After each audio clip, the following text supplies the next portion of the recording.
What's going on, everyone? It's time for another horror slasher type of film review. Today we're going to talk about a film called The Jester. It's released sometime in 2023 and it was directed by Colin Krauchuk, who has only done short films. This is his first feature-length film, but he's done short films like On My Way, The Maniacal Method, Monster, and We Always Work Alone.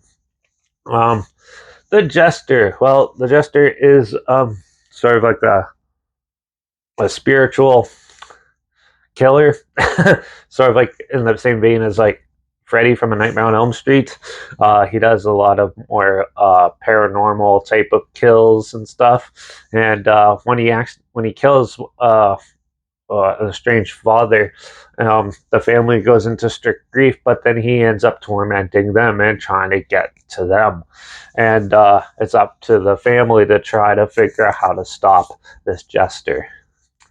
This film does have some pretty creative kills in it, and it does have some more amusing type of kills and a little sense of humor mixed in with it at that. But for the most part, this film is a drama film where the family's dealing with the grief of a lost loved one, even if they haven't talked to them that much, and you're stuck dealing with this lot of dialogue that does not need to be in the movie. Uh, yeah, there's a lot of pointless conversations in this just to pad out the runtime. This is a film that was based on a short that was done, and they try to stretch it out into a feature film, and you can tell they tried.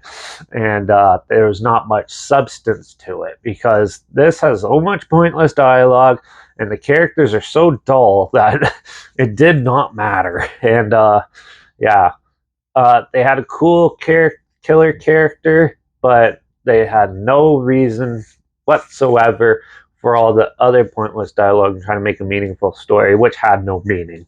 And with that, it is very dull and very hard to sit through.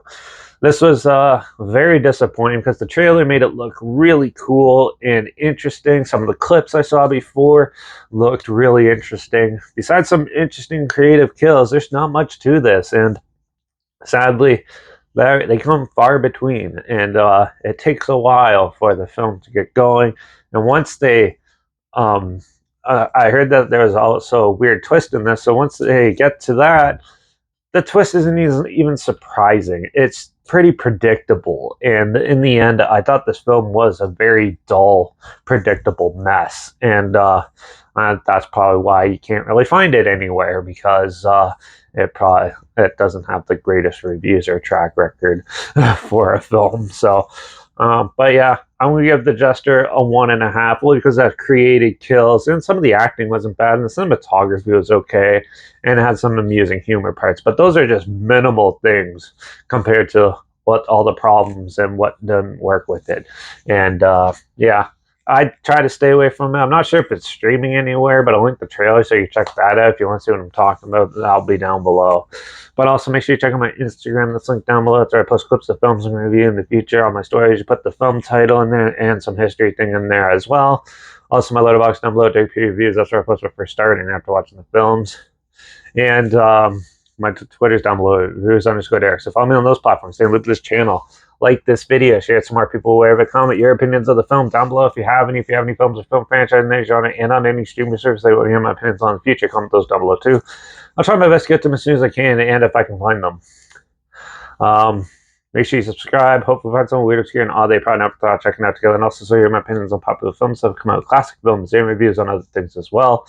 And don't forget to ring that bell because, well, we're going to be talking about an early Blumhouse film called The Darkness, starring Kevin Bacon in the next review. So we'll be talking about a haunted house movie for a change.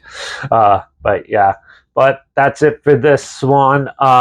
Make sure, well, don't forget to look out for all those creepy jesters out there because you never know, they might be conjuring out some evil to kill you or something.